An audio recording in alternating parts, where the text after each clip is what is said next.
Hey, what's up, guys? Beast Armada here, and I'm doing a super chill Saturday commentary. Let's start this thing off right. Let's get something nice and cold to drink.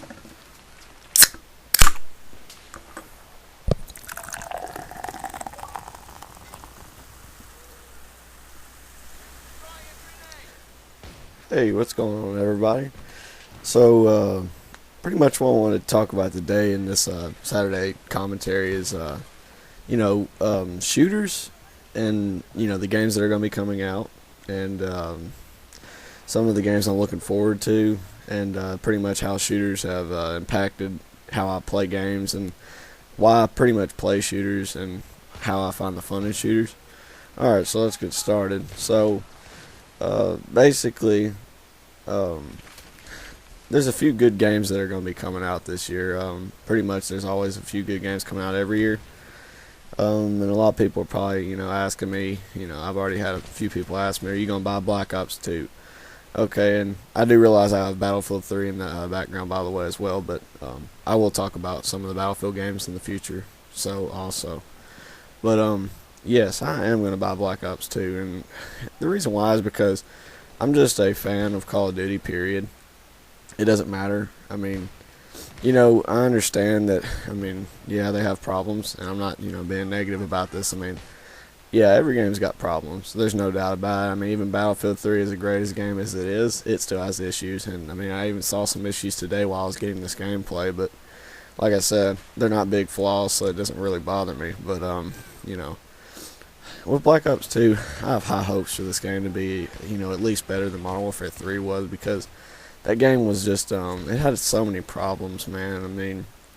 Um, the lag compensation was so notable in that game, and I don't know why they keep messing with that. They need to just almost go back to the system that they had before, back in like Call of Duty 4, World at War, and a few previous Call of Duties before Black Ops, because the first game that started lag compensation, or at least started to make it that noticeable, was Black Ops, along with having bad hit detection. Black Ops, man, their hit detection was so off. It was I don't know, there was plenty of times where I would shoot a guy and he would get away behind the corner even though I would still be shooting him, and he wouldn't be completely behind the wall, and I at least put about 4 or 5 bullets into him when he should have died. But that's just usually bad hit detection, or like I said, the lag compensation. And I've stated this in previous videos, but if you don't know again what lag compensation is, it's pretty much this is just a dumbed down version of it. It basically,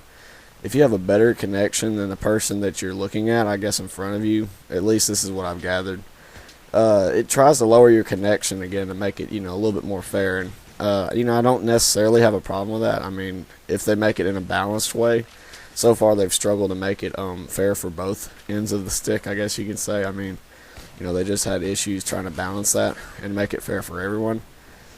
And,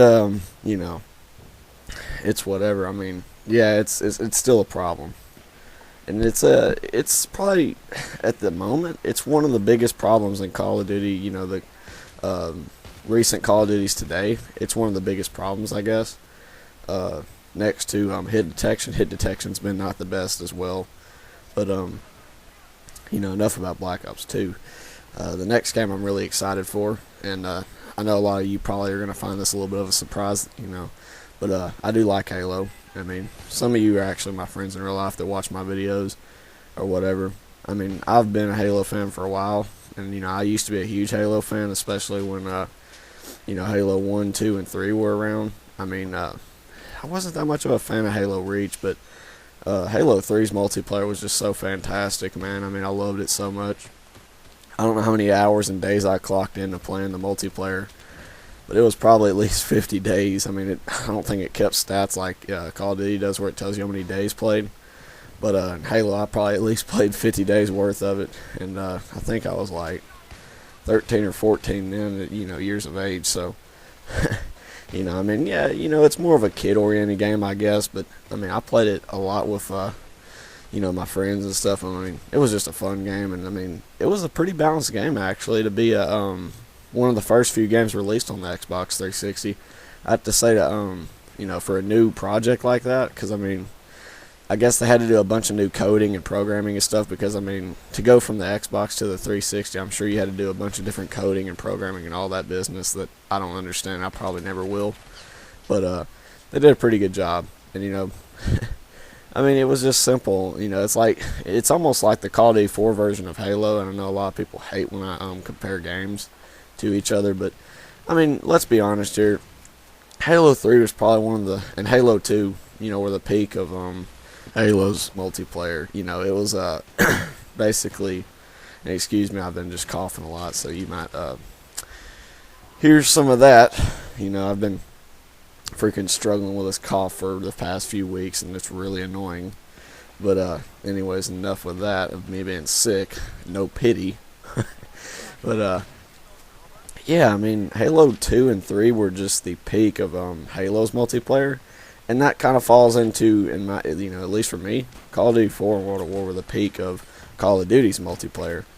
And I mean, yeah, they weren't the first in multiplayer, but man, they were so good. It was just so fun, and they were so simple, and it just made it so enjoyable to play them. Okay, so, but yeah, I mean, I love Halo, dude, and I mean, Halo 4, I'm really looking forward to it. I'm hoping it'll be similar to Halo 3's multiplayer. Hopefully, because, like I said before, I'm not the biggest fan of Halo Reach, but don't get me wrong, it was still fun. I liked using the DMR, and the shotgun was still good in that game as well, but enough about Halo. Moving on to the next game, I think that DICE said that they are making another Bad Company. So, if you don't know what I'm talking about already, most of you probably do, but Battlefield Bad Company 3 should be getting released. Maybe sometime this year or next year. I'm not exactly for sure, but man, I'm so excited because I was a huge Bad Company 2 fan, and I didn't really get much into Battlefield until Bad Company 2 was around.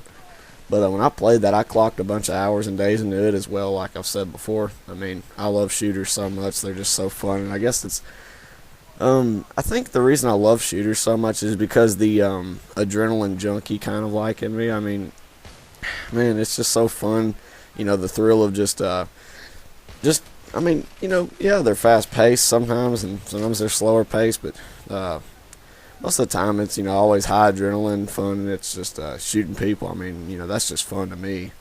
I never really got into sports games, and I kind of like racing games a little bit too, because, I mean, racing games are kind of adrenaline junkie-ish as well. I mean, especially some of the racing games that are really, stressful to win the race, because some of the computers are really good. But this isn't a racing game commentary. But yeah, back on the subject with the Battlefield. Yeah, I think Bad Company 3 is going to be coming out sometime very soon, and I'm really excited, and I will definitely be getting that. So that's also something really cool to note about that. But I'm going to go ahead and talk about one last game before this commentary gets wrapped up. Far Cry 3, I believe. Man, that game looks so good.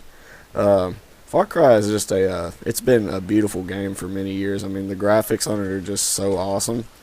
I mean, like I said, I don't play video games for graphics, but man, that game looks so beautiful. I mean, the game artist, or whatever you want to call them, man, they did such a good job on it. I'm just really excited to see what the multiplayer is going to be like. But guys, I hope you enjoyed the commentary. Let me know what favorite first-person shooter you like. I'll see you guys later.